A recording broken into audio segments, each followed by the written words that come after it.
everybody. Wheels in Motion podcast here again today. It is it's around the 9th of July, isn't it? Yeah. Seems like I hardly ever pay attention to days anymore. Yeah. We're always doing something different. But our last episode, we had, as we dropped out of Virginia City, we had that discussion about that intersection of rock and country in the 70s. Yeah. And of course, afterwards, you realize how many of them you miss. But the most important one, and especially considering this week, we just got word that he passed away on Monday. We forgot to mention Charlie Daniels at all. And so, Garrett, tell me you've been a musician for 40 years? Yeah. So, tell me about Charlie through your lens, so to speak. Well, Charlie, most people, they know him, they think they know him as a fiddle player. Based off of one song. Yeah, one song.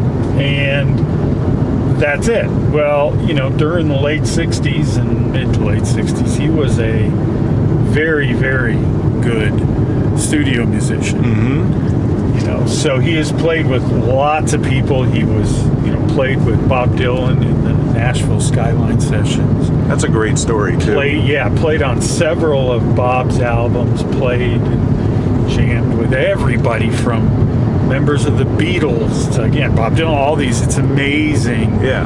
How many people he played the guitar in the Nashville Skyline Sessions and all the other stuff. He was a guitarist. He played the bass. We said he played the mandolin as well. He played the fiddle. He played the banjo. He was an extremely accomplished musician.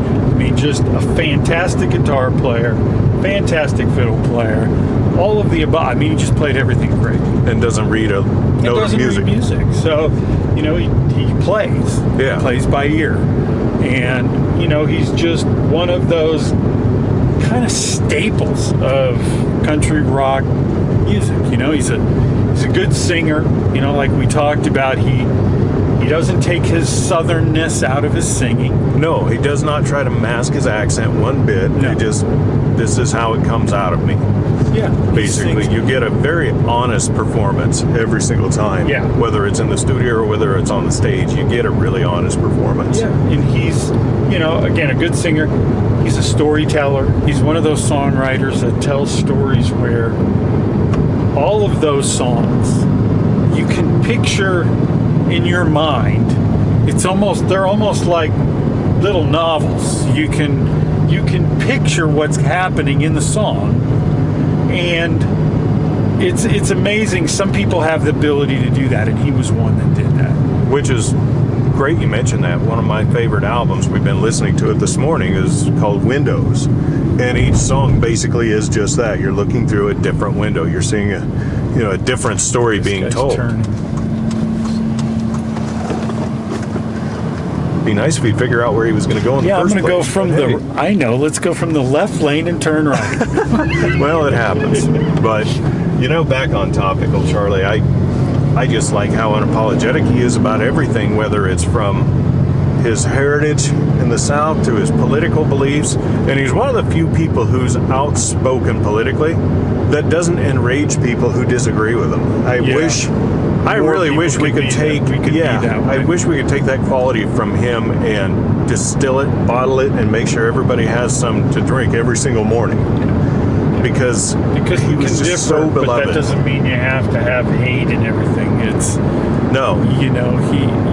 People have their views, and he was one of them that had that. And absolutely. He was well loved by everybody in the music business, and everybody.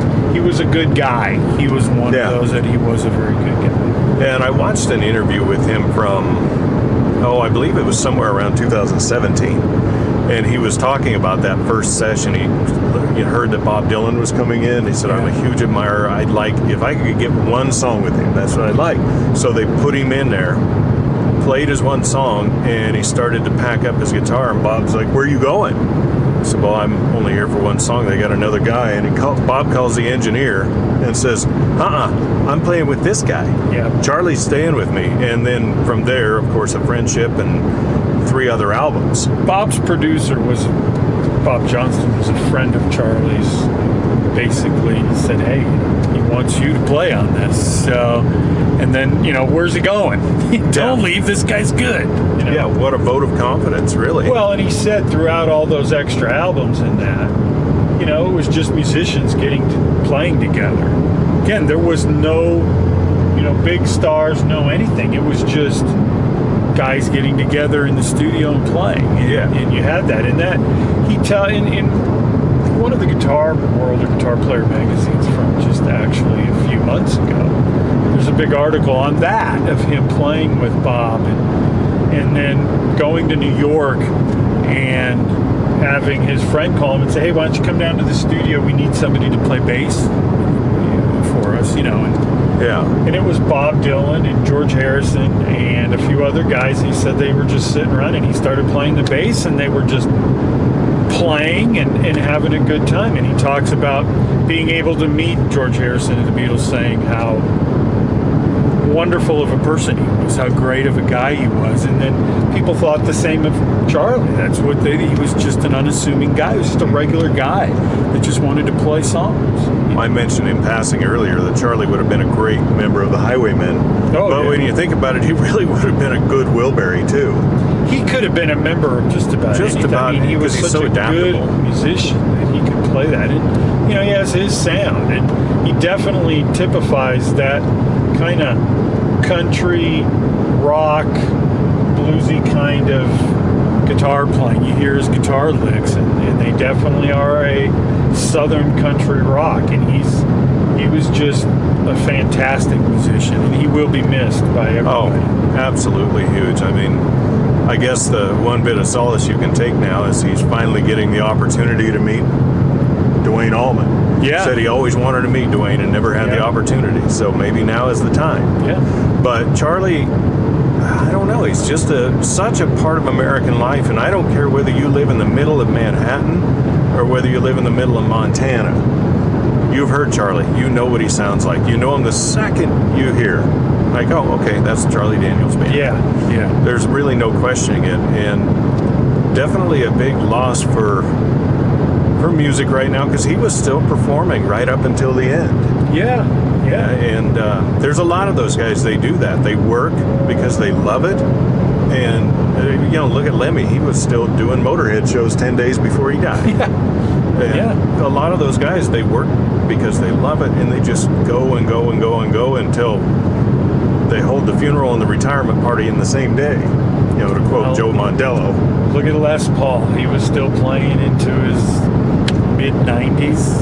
You're going, this guy's still out there playing. And all these guys that do it, they love it. Yeah, they might not be as proficient as they were in their prime. Doesn't matter. They're still great musicians. They're out there doing what they love. They still are who they are. Yeah. And that's what really, in the end, what really matters. And especially these guys, again, Charlie, they carve out such a perfect sound for themselves that you know who they are. Well, not just his music too, but his vocals. You hear Charlie and that style of song. When you hear "Devil Went Down to Georgia," it is a song with a story. He's kind of singing and talking at the same time, and he has a lot of songs that are similar to that. Oh yeah. It's highly recognizable, almost instantaneously. Well, we were discussing earlier, Still in Saigon, you hear that first guitar riff, you know exactly what it is, but it's also quintessentially Southern rock. It is. But, a lot of guys don't get a pass if they didn't serve in the military. Charlie definitely gets a pass because he wrote that song so perfectly to what men who had been over there were feeling and thinking and weren't saying out loud. Yeah. They had something to go, that's exactly me right there. Like we were saying, the songs, the South's gonna do it again. Listen to everything in that song is about Southern rock, pretty much. You listen to it, it's great. Listen to In America, it's a great song. In America, the list can just go on and on and on. There's so many deep tracks. That's what you've got to listen to, especially because everybody's heard The Devil Went Down to Georgia. Everybody's probably heard In America.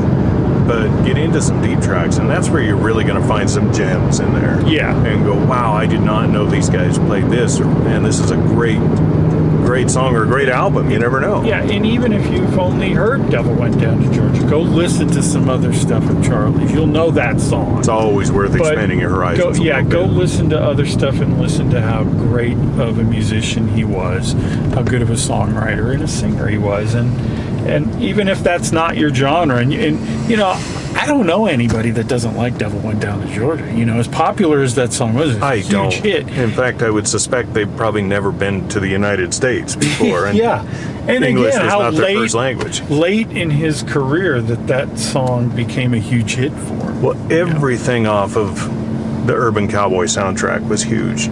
Yeah, And it didn't matter who it was, whether it was Linda Ronstadt or Joe Walsh, or it all went just stratospheric. yeah. And one of, if not the single best movie soundtrack to come out of the 1970s. Oh, it's good. There's and no there's getting around some it. stiff competition in there for that too. But that's a very good album. Well, we're just hitting South Reno here, so I think we're going to go find some lunch. So we'll catch up with you next time. We're probably going to be chatting about cars or whatever. And you folks have a good one, and go listen to some Charlie Daniels. I think you're going to thank us for it. Yeah.